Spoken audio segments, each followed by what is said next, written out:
नाइमा रज़िया कहती हैं, जब गीदड़ की शामत आती है तो वो शहर का रुख करता है, मगर जब मियाँ कंजूस की शामत आई तो उनकी बीवी ने उनसे आमों की फरमाइश कर दी।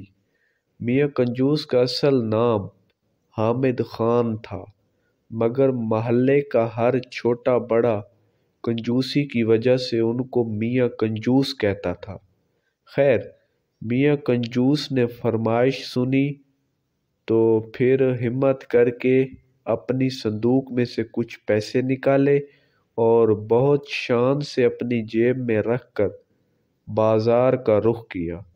सबसे पहले एक आम वाले के पास पहुंचे और दाम मालूम किया तो पता चला 150 रुपये किलो। ये सुनते ही मियाँ कंजूस कानों को हाथ लगाते हुए बोले, अरे भाई, इतने महंगे, कुछ तो कम करो। ये सुनकर आम वाले ने जवाब दिया, इससे सस्ते लेने हैं तो आगे जाओ, जारी है। मियाँ कंजूस फौरन आगे हो लिए। आगे चलकर दाम दरियाफ्त करने पर मालूम हुआ कि आम 150 रुपये किलो ही है।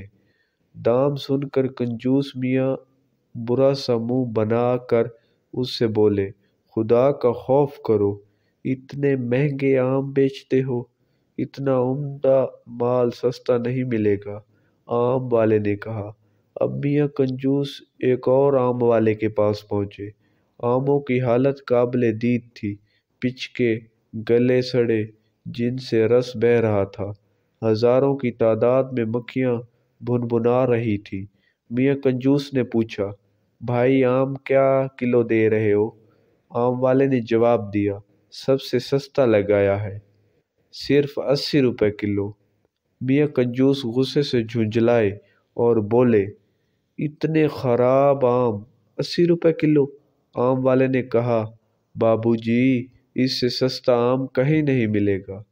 हाँ, आपको मुफ्त चाहिए तो वो सामने कुएं पर आम का दरख्त लगा है, वहां से तोड़ लो। ये सुनकर मियाँ कंजूस बहुत खुश हुए और भागे भागे जाकर कुएं पर चढ़ गए और उछल उछल कर आम तोड़ने लगे। अचानक उनका पैर फिसल गया और मियाँ कंजूस कुएं में जा गिरे।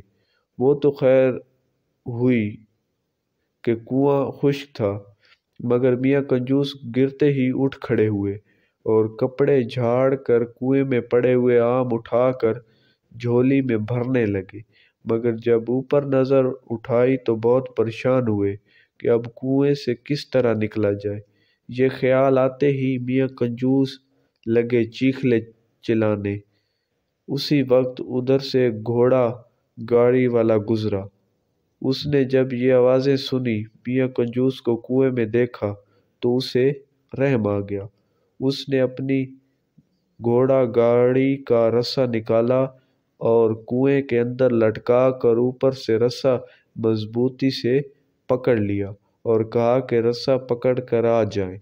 मियाँ कंजूस ने ऐसा ही किया, मगर अभी जरा सा ही चढ़े थे कि घोड़ा गाड़ी वाला उनका वजन ना सह सका और धड़म से कुएं में आन गिरा और मियाँ कंजूस दोबारा कुएं में परेशान होकर चिल्लाने लगे। उनके साथ घोड़ा गाड़ी वाले ने भी चलाना शुरू कर दिया। अचानक उस आम के दरख्त का मालिक वहां पहुंच गया। उसने देखा और हैरान होकर पूछा कि तुम दोनों कुएं में क्या कर रहे हो? तब मियाँ कंजूस ने तमाम बात उस आमों के मालिक को बताई। मालिक ने कहा, अगर आप मुझे 200 रुपये दें तो मैं आपको निकाल दूंगा। ये सुनकर कंजूस ने चारोना चार वादा कर लिया और जब दोनों को मालिक ने बाहर निकाल दिया तो मियाँ कंजूस ने मजबूरन 200 के नोट मालिक को दिए और खाली हाथ घर आ गए। इसलिए तो कहते हैं, कंजूसी एक लानत है और इससे बचना चाहिए। और कंजूसी ऐसी जगह करनी चाहिए जहाँ कंजूसी करने का बनता हो, वो हर जगह पर कंजूसी नहीं करनी चाहिए। उम्मीद है आपको ये स्टोरी अच्छी लगी होगी। अगर अच्छी लगी है तो चैनल को सब्सक्राइब कर दें और वीडियो को लाइक कर दें। खुदा हाफिज़।